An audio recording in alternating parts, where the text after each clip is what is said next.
오늘부터 4월 부활주일까지 한 6주간에 걸쳐서 이제 마가복음의 말씀을 통하여 하나님의 말씀을 전하고 은혜를 받고자 합니다. 마가복음은 마가라는 분이 성령의 감동하심으로 예수님의 생애와 또 예수님이 말씀하신 그 말씀들과 예수님의 행적을 기록한 하나님의 말씀입니다. 여러분, 마가가 누구인지, 이 마가복음을 기록한 이 마가라는 분이 누군지를 우리가 아는 것은 또 마가복음을 이해하는 데 큰 도움이 되죠.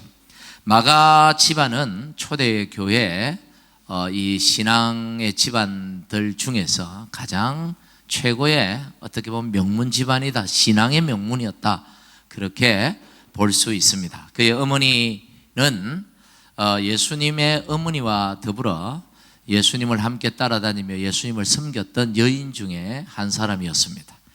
예수님께서 십자가를 지시기 바로 전날 저녁에 유월절 식사를 하시기 위하여 제자들과 한 다락방에 모였는데, 성경에는 그 집이 누구인지 기록되어 있지 않지만 학자들은 그 집이 마가의 집이었다, 그렇게 봅니다.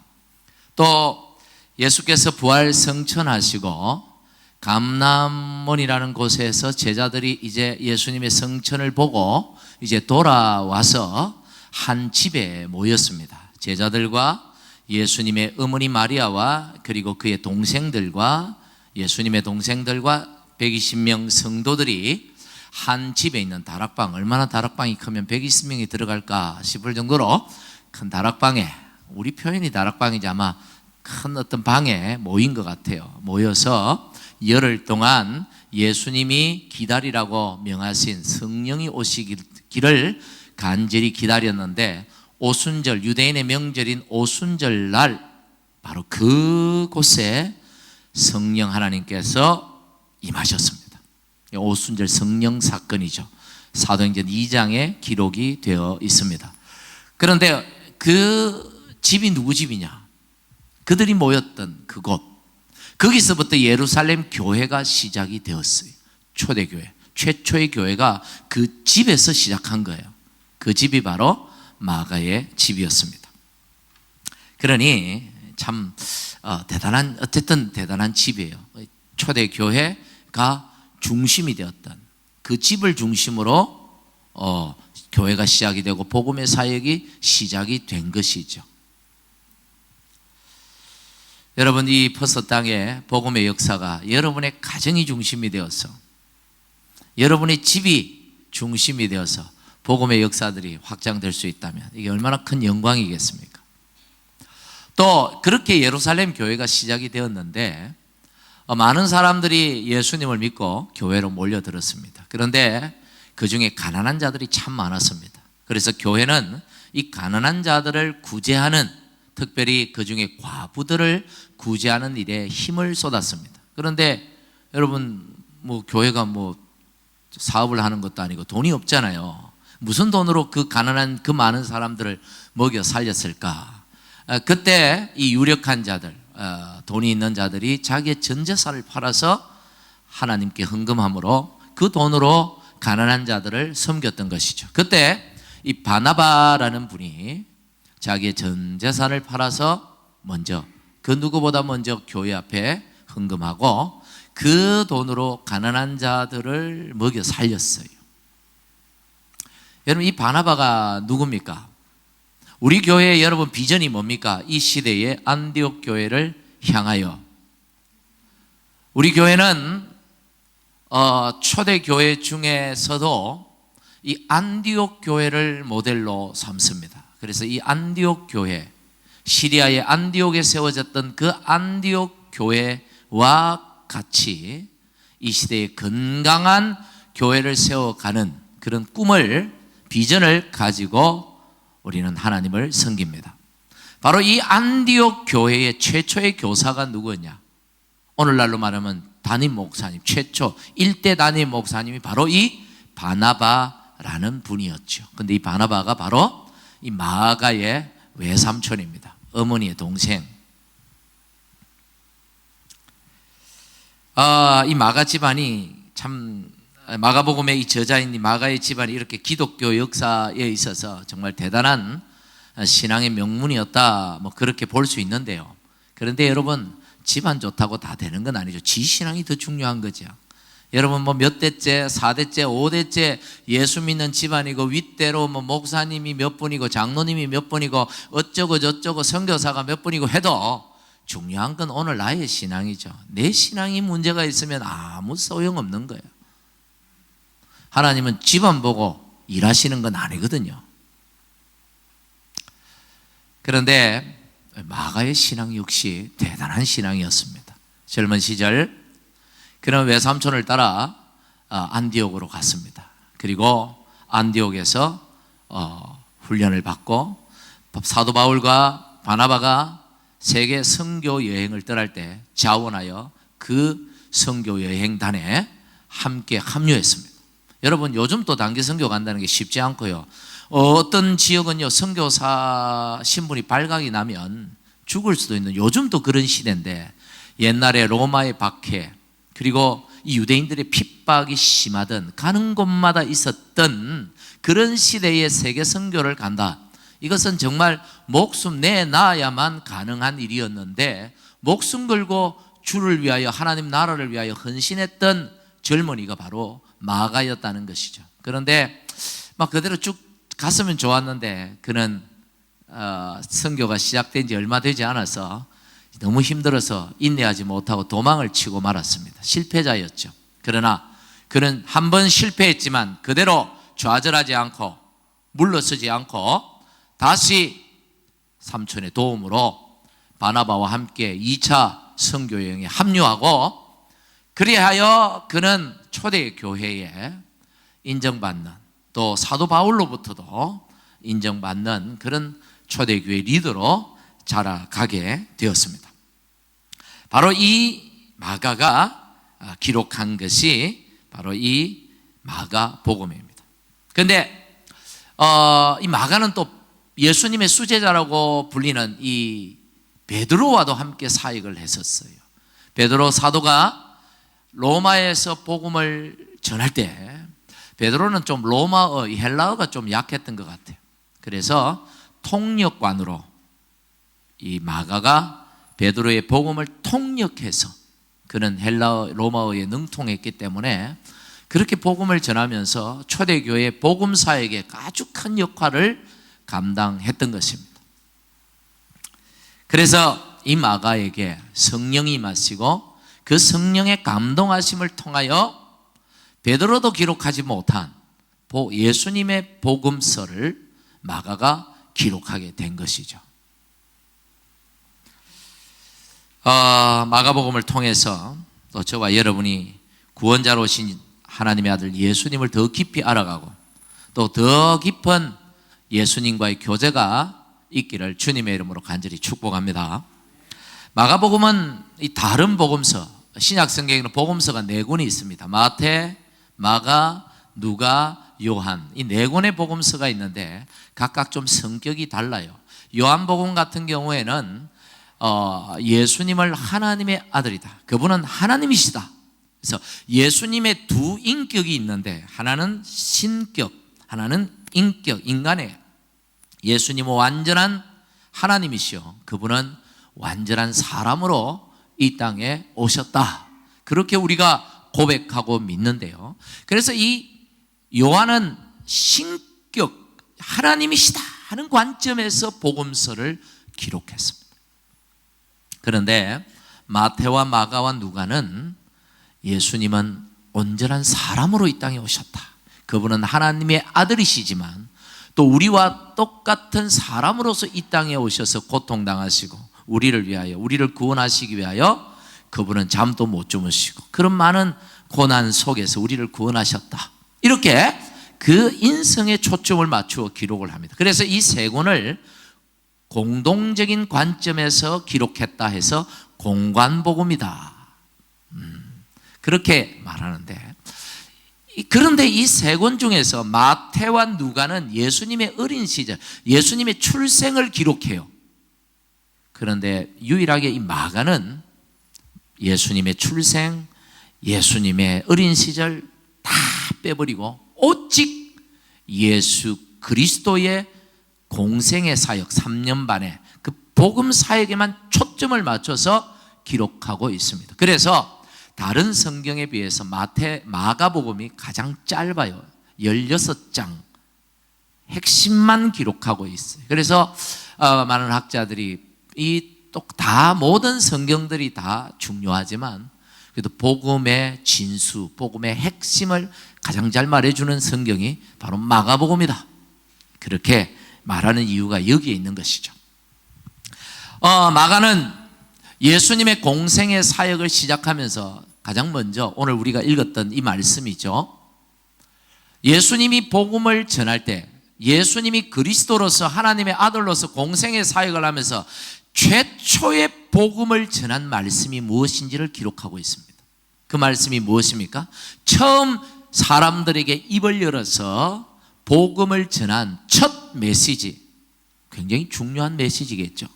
그렇지 않아요? 처음 입을 열어서 전한 말씀, 그게 바로 15절. 우리 다시 한번 읽도록 하겠습니다. 시작. 이르시되 때가 찼고 하나님의 나라가 가까웠으니 회개하고 복음을 믿으라 하시더라.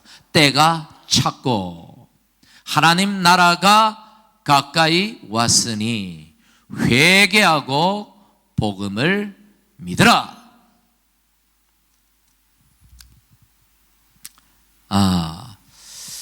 이 말씀이 마태복음에도 기록이 되어 있어요. 마태복음 4장 17절. 이때부터 예수께서 비로소 전파에 이르시되 뭐라고요? 회개하라. 천국이 가까이 왔나니라. 아니, 마태나 마가나 예수님의 말씀을 기록한 성경인데 왜 이렇게 말씀이 다르지? 핵심은 동일해요. 그렇죠? 다르지 않아요. 여러분, 이 사복음서가 예수님의 말씀과 예수님의 행적을 기록했는데 조금씩 달라요. 왜 다를까? 관점이 다르고 또 이 말씀을 듣는 대상이 다르기 때문에 그래요. 마태복음은 유대인들이 듣습니다. 유대인들을 대상으로 기록한 말씀이에요. 마태는 예수님의 제자죠. 그래서 예수님께 이 말씀을 직접 들었을 겁니다. 그리고 그는 어디에 초점을 맞추어서 이 말씀을 전하느냐면 회개에 초점을 맞추고 있는 거예요. 왜 그렇습니까? 유대인들은 이미 하나님의 말씀을 다 아는 자들입니다. 그들은 구약 성경을 가지고 있고 구약의 임의 복음의 실체이신 예수 그리스도의 예언의 말씀들을 다 알고 있는 자들입니다. 이미 하나님을 알고 예수님을 알고 그리스도에 대해서 알고 있으면서도 믿지 않는 그들에게 뭘 얘기하느냐 하면 회개를 강조하기 위하여 이렇게 예수님의 말씀을 기록한 것이죠. 예수님이 하신 의도는 똑같아요. 그런데 오늘 이 말씀은 이 마가복음의 말씀은 마가복음 1장 15절의 말씀은 헬라인들에게 전하는 거예요. 로마인들에게 전하는 거예요. 그들은 구약 성경을 몰라요. 복음을 몰라요. 그래서 똑같은 하나님의 말씀이고 예수께서 하신 말씀이지만 마가는 제자가 아니잖아요. 예수님의 제자가 아니잖아요. 12제자가 아니에요. 좀 더 어렸을 거예요. 그렇지만 어머니를 따라서 예수님이 전하는 그 말씀을 어릴 때 들었을 겁니다. 분명히. 그리고 누구애가 전하는 말을 들었습니까? 예수님의 수제자라고 하는 베드로가 로마에서 복음을 전할 때 자기가 자기 입으로 어떻게 해요? 통역을 했잖아요. 그러니까 베드로 사도가 전하는 이 메시지를 그는 분명히 들었을 겁니다. 물론 이 모든 과정에 일하신 분은 성령 하나님이 역사하셔서 임재하셔서 이 말씀을 기록하게 하셨지만 베드로의 관점이나 마가의 관점은 복음에 있는 것이죠. 복음을 뭐요? 믿어라. 그래서 이 두 말씀이 똑같은 말씀이고 똑같은 내용이지만 듣는 사람이 다르기 때문에 이 말씀을 들어야 될 사람이 다르기 때문에 마태는 회개에 좀 초점을 맞춰서 강하게 얘기하고 있고, 이 마가는 복음에 초점을 맞춰서 회개하고 복음을 믿으라, 이렇게 강조를 하고 있는 것입니다. 어쨌든 오늘 이 말씀을 보면요, 가장 먼저 때가 찼고 그렇게 말씀하고 있습니다. 때를 말하고 있죠. 하나님은 함부로 일하시는 분이 아니에요. 성경을 보면 하나님은 즉흥적으로 일하시는 분이 아니시다. 하나님은 모든 걸 계획하시고 때를 기다리시는 분이고, 때가 되면 반드시 이루시는 분이십니다. 할렐루야. 그러니까 하나님이 이 세상을 주관하시니까 모든 것에는 하나님의 때가 있고, 모든 것은 하나님이 정하신 그 시간이 있기 때문에, 하나님이 일하시는 그 때가 있기 때문에 우리는 그것을 인내하고 기다려야 한다는 것이죠. 여러분, 하나님 앞에 기도 많이 하시죠. 그런데 우리가 기도하고 낙심하는 이유가 무엇입니까? 응답이 되지 않아서 낙심하는 이유는 하나님의 때를 기다리지 않고 내가 정한 시간을 계산하기 때문입니다. 내가 정해둔 시간까지 응답이 안 되니까 하나님이 응답 안 해주신다고 불평하고 더 이상 기도하지 않게 되는 것이죠. 여러분, 하나님 앞에 여러분이 열심히 기도하시지만, 여러분의 문제를 가지고 기도하지만 그 응답은 언제 이루어지느냐면 하나님의 때에 이루어짐을 여러분 믿으시기를 바랍니다. 그 때는 하나님이 정하시는 거예요. 그 시간은 하나님이 가지고 계시는 것이기 때문에 우리는 기다려야 됩니다. 우리에게 필요한 것은 인내예요. 응답되지 않는다고 포기하지 않는 것입니다. 끝까지 인내하고 기도를 쉬지 않기를 간절히 바랍니다. 그리고 요즘 코로나19로 인하여 참 말들이 많고 참 시끄럽고 두려움에 빠지는데, 여러분, 믿는 사람들은 두려워하지 말아야 됩니다. 여기에도 하나님의 때가 있고 하나님의 정한 시간이 있을 것이다. 여러분 믿으십니까? 여러분, 우연은 없어요. 세상에 우연은 없습니다. 다 하나님께서 주관하실 텐데, 사실 이런 표현들도 굉장히 조심스러운 표현이에요. 또 이런 표현들이 믿지 않는 사람들이 들으면 뭐냐면, 그럼 이거 코로나 이거 하나님이 너가 하나님이 그러면 코로나 줬나? 하나님이 이렇게 사람들을 고생시키나 죽이나? 이렇게 또 오해를 해가지고 지금 페이스북 동영상 지금 나가고 있습니다만은 저는 별로 유명하지 않아서 이게 이슈도 안 될 거니까 걱정은 안 합니다만은, 믿지 않는 사람들은 그렇게 또 받아들여요. 여러분, 그런 의미가 아니잖아요. 이 모든 과정에 우리가 하나님의 뜻을 바라보자. 이런 불안한 시국이 지고 두려움이 가득한 사람들은 그러지만 그게 아니라 우리는 기도하면서 모든 것을 합력하여 선으로 바꾸실 하나님의 뜻을 기대하고 바라보는 우리가 되기를 간절히 축복합니다. 여러분, 하나님의 일을 하시는 분들, 좀 즉흥적으로 감정적으로 일하시는 분들이 들어있는데, 하나님은 절대로 그렇게 일하지 않습니다. 하나님의 일을 하시는 분들은 하나님이 하시는 방법을 따라 하나님이 하시는 걸 본을 삼아 일해야 됩니다. 그래서 즉흥적으로 감정을 따라가 아니라 하나님의 때를 기다리고, 나에게 이런 직분을 주신 것도 다 하나님의 뜻이 있다, 참고 견디고 인내하면서 우리의 사역을 감당해 나갈 수 있기를 주님의 이름으로 간절히 축복합니다. 그리고 두 번째 뭐라고 말하고 있냐면, 하나님의 나라가 가까이 왔다라고 말합니다. 여기에서 하나님의 나라는 하나님의 통치를 의미해요. 하나님의 통치, 하나님의 다스림.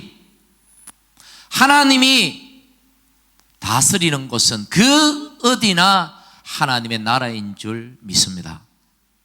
여러분의 마음을 하나님이 다스리십니까? 그러면 여러분의 마음은 하나님의 나라예요. 여러분의 가정을 하나님이 통치하고 계십니까? 하나님이 지금 다스리고 계시나요? 그럼 여러분의 가정이 하나님의 나라입니다. 우리 교회가 하나님이 통치하시나요? 하나님이 통치하신다니까 하나님 눈에 보이지도 않는데 목사가 맨날 떠들고 그렇게 생각하죠. 하나님이 통치하신다는 말은 하나님의 말씀이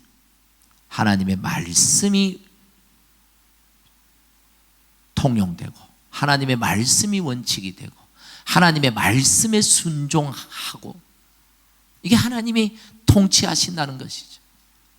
이 교회가 하나님의 말씀에 따라 운영되고 있습니까? 그럼 이 교회도 하나님의 나라예요.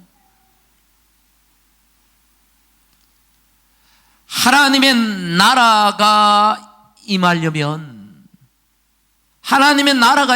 어떻게 해야 될까요? 그러면 하나님의 말씀에 순종하는 모습들이 반드시 있어야 되겠죠. 여러분, 하나님의 나라가 가까이 왔다 그랬지만 이건 2000년 전에 하신 말씀이에요. 우리에게 하나님의 나라가 왔습니까? 안 왔을까요? 왔을까요? 안 왔을까요? 왔지요. 이미 왔지요. 할렐루야. 이미 여러분 마음에, 여러분의 가정에, 이곳에, 이 땅에 하나님의 나라가 임했음에도 하나님의 나라를 누리고 있느냐 하는 문제는 딴 문제예요. 하나님의 나라를 누리지를 못해요. 하나님의 나라를 누리고 살아야 되는데 오히려 지옥을 경험하고 살 때가 종종 있어요. 왜 이럴까? 왜 이런 문제가 우리에게 있을까? 그건 여전히 내 안에 하나님의 말씀이 통치하는, 하나님의 말씀이 주가 되고 주인이 되고 돼야 되는데 여전히 내가 주인이 되어 있다는 반증이죠.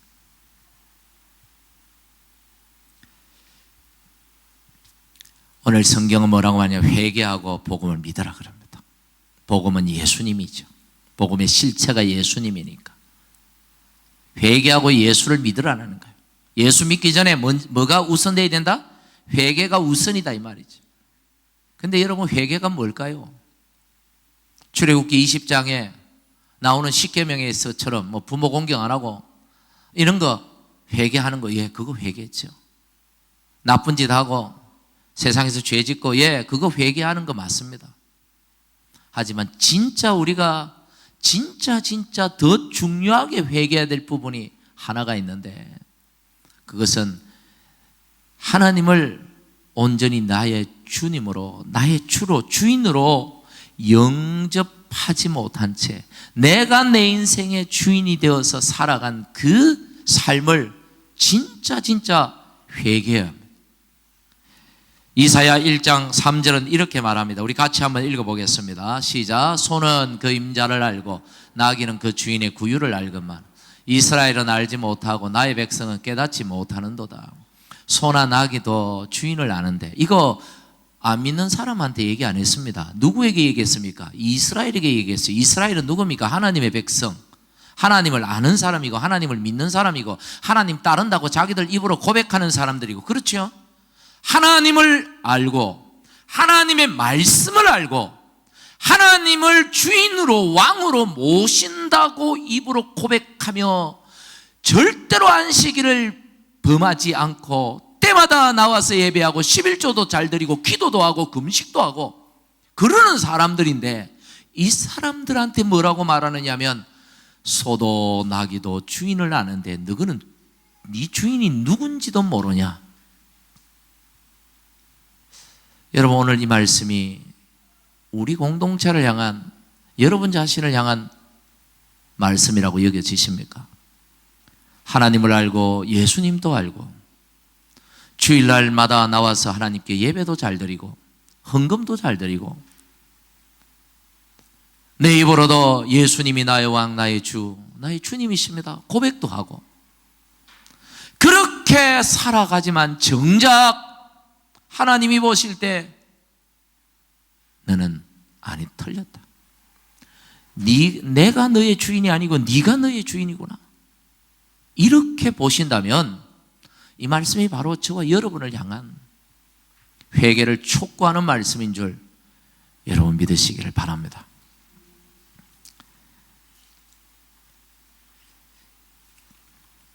하나님이 우리의 주인인데, 하나님이 나의 주인인데, 그러면 분명히 하나님 말씀대로 살아야 되는데, 하나님이 정한 법을 따라 살아야 되는데, 하나님이 거룩하니 너희도 거룩하라 하신 그 예수님의 말씀을 따라 거룩을 실천하며 살아야 되는데, 하나님은 사랑이시라, 사랑하는 자가 하나님께 속했다 하면 사랑하며 살아야 되는데 무엇 따라 삽니까? 그 말씀을 따라 살기보다 우리 감정 따라 살잖아요. 내 기분 따라 살 때가 많잖아요. 내 생각, 내 판단, 내 가치, 내 주관, 내 경험 전부 내 거 가지고 살잖아요. 그 말은 하나님이 주인이 아니라는 말입니다. 예수께서 말씀하셨죠. 주여 주여 하는 자마다 천국에 들어가는 게 아니다. 내 아버지 뜻대로 행하는 자만이 천국에 들어갈 것이다. 무슨 얘기입니까? 주여 주여 말은 주가 무슨 말입니까? 나의 주인이시오. 당신은 내 주인입니다. 당신은 내 주인입니다.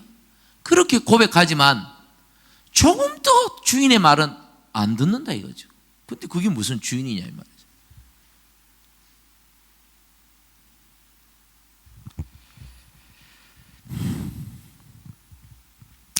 여러분, 여러분의 주인은 누굽니까? 여러분 인생의 주인은 누구십니까? 여러분 무엇 따라 살아가십니까? 하나님이 여러분의 온전히 주인이 되시기를 간절히 축복합니다. 예수님이 여러분의 삶에 진짜 주인이 되기를 원합니다. 그래서 내 생각, 내 판단, 내 고집, 내가 가진 그런 것 가지고 살지 말고 이제는 진짜 하나님 말씀을 따라 살아가는 하나님의 백성으로서의 삶을 살 수 있기를 간절히 축복합니다. 그걸 회개하라는 거예요. 그리고 진짜 복음을 믿어라. 예수님을 너의 진정한 주인으로 모셔라라는 거예요. 예수님이 처음으로 입을 열어 이 땅에서 처음 입을 열어 그리스도로서 하신 첫 번째 말씀이 이젠 진짜 그럴 때다. 때가 되었다. 더 이상 미루지 마라. 하나님의 나라가 너희 마음에 임해야 된다. 그러니 회개해라. 그리고 예수님을 너의 참주로 모셔라. 그리고 그렇게 살아라. 하나님의 나라의 삶을 살아라. 오늘 이 말씀을 우리 마음에 깊이 새길 수 있기를 간절히 축복합니다. 하나님 앞에 기도했으면 좋겠습니다. 하나님, 제가 하나님의 사람인데 하나님 믿는다고 하면서 나를 믿고 살고 모양만 크리스찬이었지 진짜 주님의 사람으로 살지 못했습니다. 거룩하지 못했습니다. 사랑하지 못했습니다. 방탕했습니다. 나만을 위해서 살아왔습니다. 우리 같이 이 시간에 이 문제와 또 이 코로나19 문제로 인해 고통당하는 우리 조국과 이 땅을 위해서 하나님께서 속히 치료해 주시기를 우리 같이 한 마음으로 같이 기도합시다.